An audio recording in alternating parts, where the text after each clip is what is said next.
Kita lanjutkan ayatnya. An ya'budullaha wattaquhu wa ati'un. Yaitu sembahlah Allah, bertakwalah kepadanya dan taatlah kepadaku. Bagaimana mungkin kita bisa menyembah kepada Allah sementara di dalam diri kita tak mau menyerahkan diri kita kepada Allah, sedangkan diri kita tidak mau mempersembahkan bahwa hanya Allah yang wujud, manusianya yang gaib. Sedangkan kita tak mau menyadari bahwa diri manusianya yang tak ada, hanya Allah yang ada. Bagaimana mungkin kita bisa mempersembahkan diri kita sementara diri kita merasa yang paling wujud daripada wujudullah? Dan bagaimana mungkin kita dikatakan takwa bila diri manusianya masih ingkar kepada Tuhannya, di dalam dadanya masih wujud manusianya? Bila manusia sudah tidak bertakwa sedemikian rupa, maka gagallah, batallah, terputuslah apa yang dilakukannya. Sholatnya terputus, ibadahnya terputus, sholawatannya terputus, kebaikannya terputus, dan hidupnya terputus dari uripe Allah. Sia-sialah manusia yang demikian itu. Jadi simpelnya kisahnya Nabi Nuh itu, yakni selama ini kita berfokus kepada bahtera Nabi Nuh. Jadi yang dimaksud bahtera ini menurut ilmu hakikat makrifat, bukan menurut syariat. Bila menurut syariat, ya bahtera kapal-kapal yang dohir itu. Akan tetapi yang dimaksud bahtera di sini adalah uripe Allah. Selama ini manusia tidak mau kembali kepada Allah, tapi manusianya masih kembali kepada hawa nafsunya sendiri, kepada nafsu-nafsunya sendiri. Maka yang dikatakan kisahnya bahteranya Nabi Nuh adalah kehidupan ini. Orang-orang yang sudah menyerahkan hidupnya kepada uripe Allah, maka ibaratkan itu ketika Nabi Nuh mengajak atau memasukkan binatang-binatang ternak, laki dan perempuan, dimasukkan sejodoh-sejodoh ini. Maknanya apa? Maknanya manusia-manusia yang sudah kembali kepada Allah akan masuk bahteranya Nabi Nuh. Di dalam Al-Quran, barang siapa yang mengikuti hawa nafsunya, maka derajatnya tak lebih tinggi daripada binatang-binatang ternak. Jadi yang dimaksud binatang ternak itu ya hawa nafsu kita sendiri ini. Mau tidak masuk bahteranya Nabi Nuh? Mau tidak kita mengembalikan bahwa hidup ini adalah Allah? Selama ini kita takut mengaku-ngakui bahwa hidup ini Allah. Takut apa? Takut murtad. Padahal sudah murtad kok takut murtad. Bila memang bahtera ini, bila memang hidup ini adalah hidup milik manusia kita, kapan kita menyiptakan? Kapan kita membuat hidup? Sedangkan kita di dunia ini tiba-tiba ujuk-ujuk tahu, loh ini kan hidupku. Tidak tahu prosesnya, tiba-tiba kita ngaku-ngaku ini hidupku, ini badanku. Otomatis semuanya diaku-akui oleh manusia. Ini ilmuku, ini ibadahku, ini kekayaanku. Inilah bahtera-bahtera iblis dan setan. Jadi kita selama ini naik bahteranya setan, tapi tanpa kita sadari. Karena kita hanya mendengarkan dongeng-dongeng tentang kisahnya bahteranya Nabi Nuh saja, tanpa kita mengambil pelajaran apa yang dimaksud bahtera itu. Bahtera itu adalah iman, yakni mengembalikan, memasrahkan kembali bahwa hidup ini Allah. Maka manusia-manusia yang dulunya sebagai binatang ternak yang selalu mengikuti hawa nafsunya, maka dikembalikanlah berpasang-pasangan masuk ke dalam bahteranya Nabi Nuh. Maknanya manusia setelah terbimbing dengan pintu baiat, maka masuklah ke dalam ahlillah. Itulah bahtera yang dimaksud bahtera kehidupan ini. Lalu lambang dari binatang ada yang laki, ada yang perempuan, ada yang jantan dan betina. Apa maknanya? Jantan dan betina yang masuk ke dalam bahtera Nabi Nuh ini, yakni kejadian atau amal yang berlaku pada diri manusia, taat dan maksiat, baik dan buruk. Itu semua khairihi wa syarrihi minallah. Dari Allah bila manusianya sudah masuk ke dalam bahteranya Nabi Nuh. Maknanya bila manusia sudah mempersembahkan kembali bahwa hidup dan badan ini hanya milik Allah, maka manusianya tak mampu lagi berbuat kebaikan, tak mampu lagi berbuat keburukan. Kenapa? Karena semuanya di dalam pemeliharaan Allah. Alhamdulillahirabbil alamin.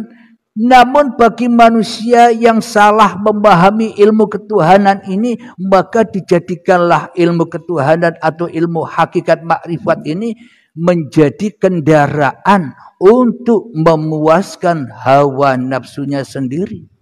Kita mengaku-ngaku, aku sudah mengenal Allah, aku sudah makrifat, ngapain lagi sholat?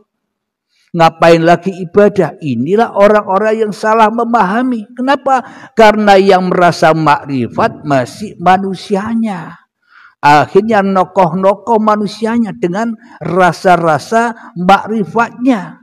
Sehingga manusianya ternyata tambah jauh dari jalan Tuhannya. Bila manusia itu sudah mengaku makrifatullah, bagaimana mungkin manusianya bisa meninggalkan sholat? Sementara orang-orang yang sudah di sisi Allah itu sholatnya daimun, sholat terus menerus. Bangun tidurnya sholat, duduknya, berdirinya, ke kamar mandinya, berpakaiannya, sholatnya, ibadahnya, semuanya sholat. Apa makna sholat itu? Semua dipelihara, diperjalankan oleh Allah. Karena manusia menyadari la haula wala quwata illa billah. Tiada daya dan upaya manusianya. Kenapa? Karena manusia itu hanya makhluk. Makhluk itu tidak bisa mencipta apa-apa.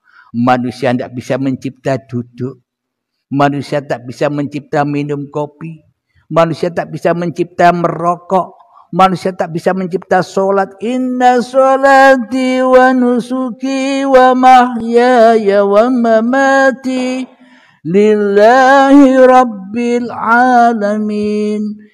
Itulah bahtera Allah, yakni uripe Allah yang dilambangkan dengan bahteranya Nabi Nuh. Orang-orang yang beriman masuk ke dalam bahtera Nabi Nuh.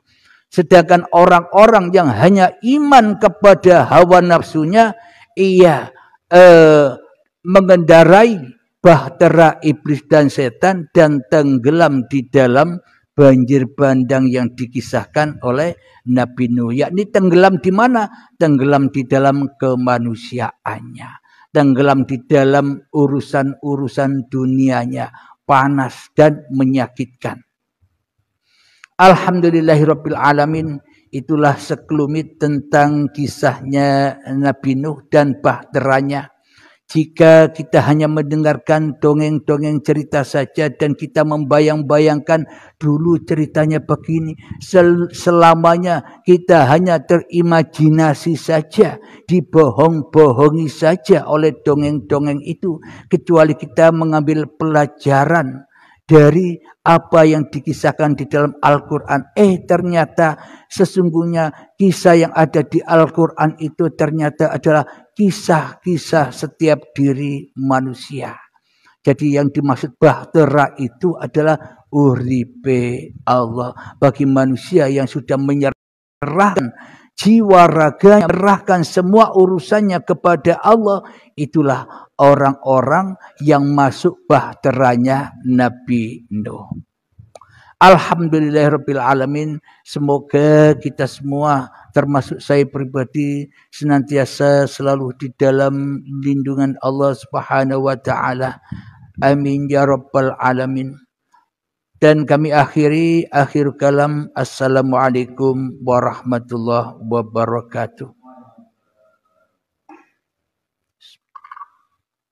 Minum.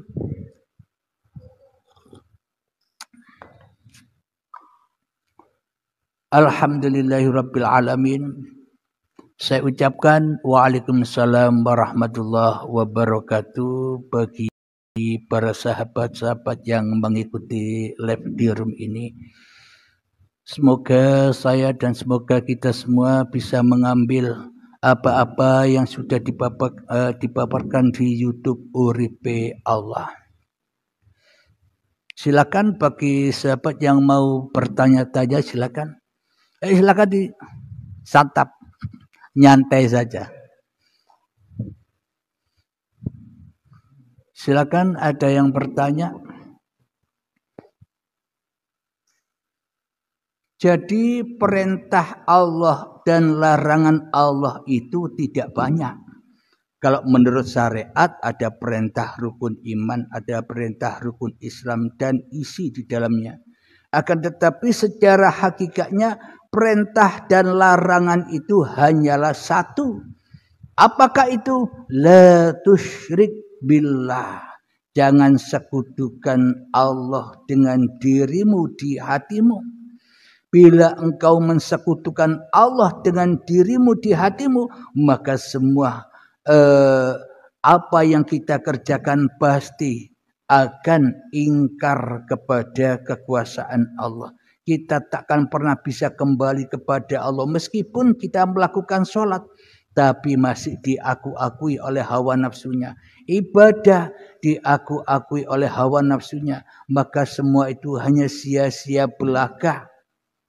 Kenapa? Karena kita masih tidak mentaati perintah Allah. Apa perintahnya dan larangannya tadi? La tusyrik billah. Jangan sekutukan Allah dengan diri manusianya di dalam hatinya. Jadi ciri-cirinya orang-orang yang sudah kembali kepada Allah itu apa? Apapun yang diperbuatnya, sholatnya, ibadahnya, kebaikannya, tidak berharap apa-apa dengan apa yang sudah dikerjakannya. Sholat sudah tak berharap apa-apa. Ibadah sudah tak berharap apa-apa. Kenapa? Karena hanya Allah penguasa sholat itu. Hanya karena Allah penguasa ibadah itu. Dan hanya karena Allah penguasa hidup ini. Maka manusianya enjoy saja. Diperankan apapun, manusianya selalu rela dan ridho dengan ketetapan Allah. Itulah tanda-tanda orang-orang yang sudah kembali kepada Tuhannya. Akan tetapi bagi manusia-manusia yang belum bisa kembali kepada Tuhannya, yang masih mengendarai atau yang masih menumpang bahteranya iblis, selalu dan selalu di dalam hatinya menjauh dari Allah. Sholatnya dipajak-pajaki, ibadahnya dipajak-pajaki, memajak-majaki Allah minta pahala, memajak-majaki Allah minta surga, memajak-majaki Allah ibadah untuk agar supaya apa yang dicita-citakan berhasil. Inilah orang-orang yang belum bisa kembali kepada Allah karena manusianya masih jadi hantu di dalam dirinya sendiri, sehingga bergentayangan di dalam dunia dan bergentayangan di dalam urusan-urusan dunia yang memanaskan. Alhamdulillahirabbil alamin.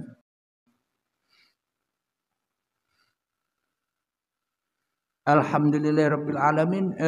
Insyaallah nanti kita lanjutkan kembali karena di sini banyak sahabat-sahabat yang mengikuti pengajian di pondok ini. Jadi live-nya saya akhiri dulu. Bila tak ada udzur dan diizinkan Allah, nanti kita sambung kembali. Akhir kalam, assalamualaikum warahmatullahi wabarakatuh.